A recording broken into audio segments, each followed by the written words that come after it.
Angan-angan merapuhkan iman. Saudaraku, Allah Azza wa Jalla berfirman, pahala dari Allah itu bukanlah angan-anganmu dan bukan pula angan-angan ahli kitab. Barang siapa mengerjakan kejahatan, niscaya akan dibalas sesuai dengan kejahatan itu. Dan dia tidak akan mendapatkan pelindung dan penolong selain Allah. Petik 1.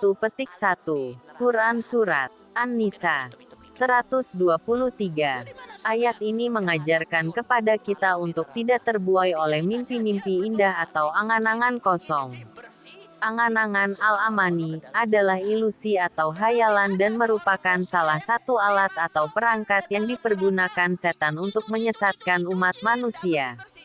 Menurut pakar tafsir Al-Razi, angan-angan itu tercela dan dikecam oleh agama karena menimbulkan dua keburukan, yaitu 1.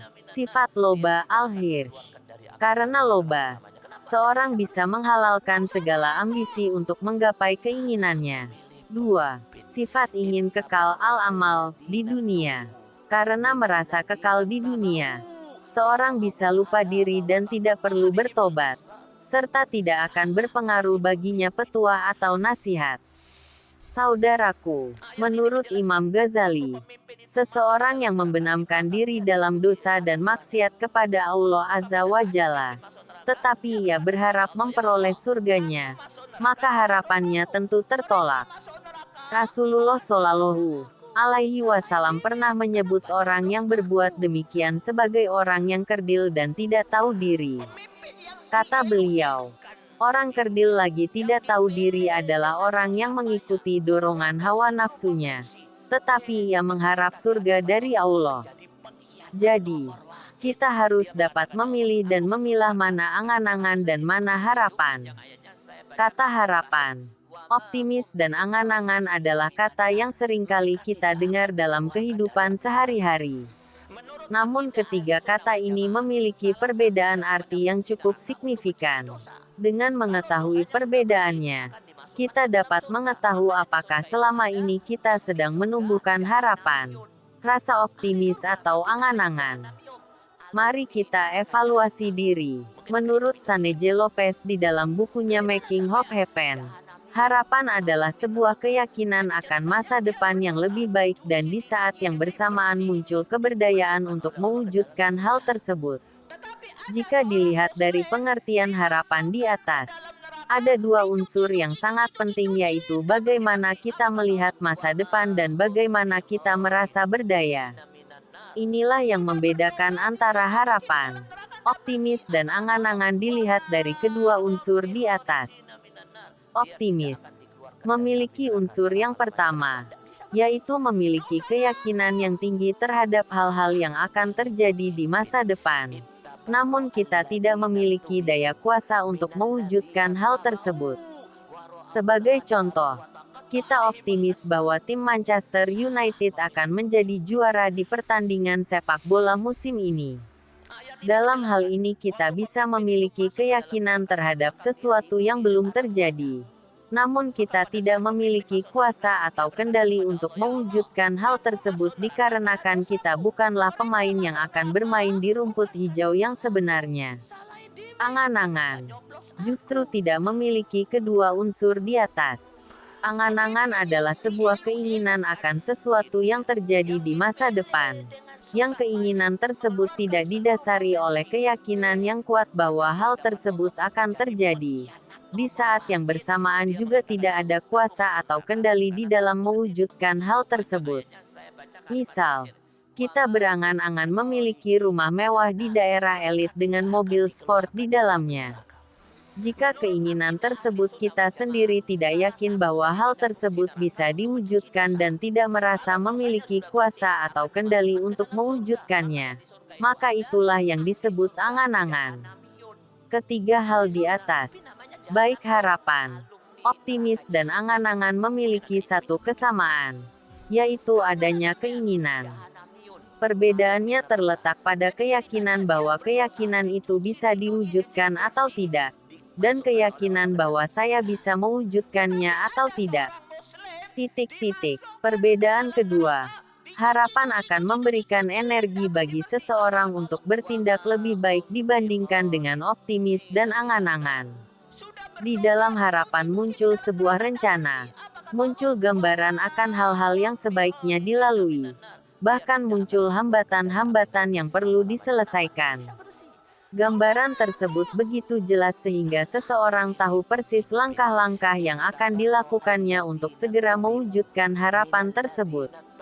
Maka jika saat ini kita memiliki sebuah keinginan yang mungkin saja belum terwujud, sebelum kita bertanya-tanya mengapa hal tersebut belum tercapai, coba evaluasi terlebih dahulu apakah keinginan tersebut termasuk harapan, optimis atau sekedar angan-angan belaka. Saudaraku, sesungguhnya angan-angan dapat merapuhkan iman. Kebanyakan manusia berpikir ingin hidup senang-senang dahulu, kemudian suatu saat bertaubat dan memperbanyak ibadah. Namun naas maut menjemput saat mereka sedang lalai dan belum banyak bekal amal. Allah Azza wa Jalla membenci kaum yang panjang angannya namun lupa beramal untuk akhiratnya. Kemudian maut menjemput mereka dengan tiba-tiba sedang mereka dalam ketidaksiapan. Mereka menyangka umur mereka panjang. Sedang maut mengintai setiap malam dan siang. Banyak asa dunia belum tergapai. Namun amal akhirat nyaris tak sampai. Allah Azza wa Jalla berfirman, orang-orang yang kafir itu seringkali nanti di akhirat menginginkan kiranya mereka dahulu di dunia menjadi orang-orang muslim. Biarkanlah mereka di dunia ini makan dan bersenang-senang dan dilalaikan oleh angan-angan kosong, maka kelak mereka akan mengetahui akibat perbuatan mereka. Petik 2. Quran Surat Al-Hijr 2-3. Maksud dari panjang angan adalah seseorang tenggelam dengan keduniaannya dan berkeinginan mengejarnya terus sedang bersamaan itu ia berpaling dari akhirat. Nabi Shallallahu Alaihi Wasallam telah memberitahukan bahwa memang kebanyakan manusia panjang angan-angannya hingga menemui ajal mereka. Dari Buraidah radhiyallahu anhu berkata, Nabi Shallallahu Alaihi Wasallam membuat garis-garis kemudian bersabda, ini adalah angan-angan, dan ini adalah ajal mereka. Dia, manusia, akan tetap seperti ini sampai datang garis yang terdekat, yakni ajal. Hadis riwayat Bukhari. Namun yang mengherankan, manusia semakin dekat dengan ajalnya malah semakin panjang cita dan angan-angannya. Usia semakin tua, malah semakin bertambah kecintaannya terhadap dunia. Tentu melainkan orang-orang yang diberikan bimbingan dan keselamatan oleh Allah Azza wa Jalla. Dan jumlahnya hanyalah sedikit. Nabi Shallallahu Alaihi Wasallam bersabda, orang yang sudah tua senantiasa berhati muda pada dua perkara, dalam cinta dunia dan panjangnya angan-angan. Petik 2. Hadis riwayat Al-Bukhari No. 6420. Oleh karena itu, tinggalkan angan-angan yang muluk-muluk dalam hidup kita. Ini penting untuk meningkatkan iman. Sebab, hakikat dunia hanya sesaat saja. Banyak berangan-angan hanyalah memenjara diri dan memupuk perasaan hubut dunia. Garis bawah padahal, hidup di dunia hanyalah sesaat saja.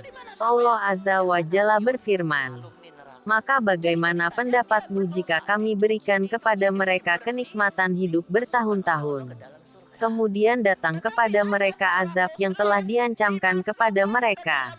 Niscaya tidak berguna bagi mereka apa yang mereka selalu menikmatinya. Quran Surat Asy-Syu'ara 205-207. Allah Azza wa Jalla berfirman, dan ingatlah akan hari yang di waktu itu Allah mengumpulkan mereka. Mereka merasa di hari itu, seakan-akan mereka tidak pernah berdiam di dunia, hanya sesaat di siang hari. Di waktu itu, mereka saling berkenalan. Sesungguhnya rugilah orang-orang yang mendustakan pertemuan mereka dengan Allah dan mereka tidak mendapat petunjuk. Seakan-akan mereka tidak pernah diam di dunia, hanya sesaat saja pada siang hari. Petik 2. Quran Surat Yunus 45. Semoga setiap kita selalu ada harapan dalam diri. Karena itulah satu-satunya alasan mengapa kita masih berjuang meraih ridha-Nya dalam kehidupan ini.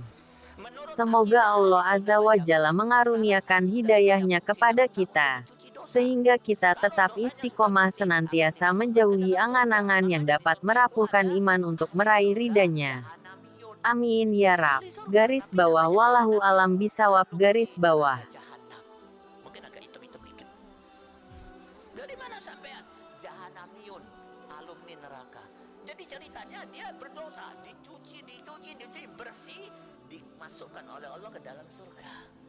Tetapi ada seorang muslim dimasukkan ke dalam neraka, dicuci, tidak bersih-bersih. Apa kata Allah? Wa ma hum bi kharijina minan nar.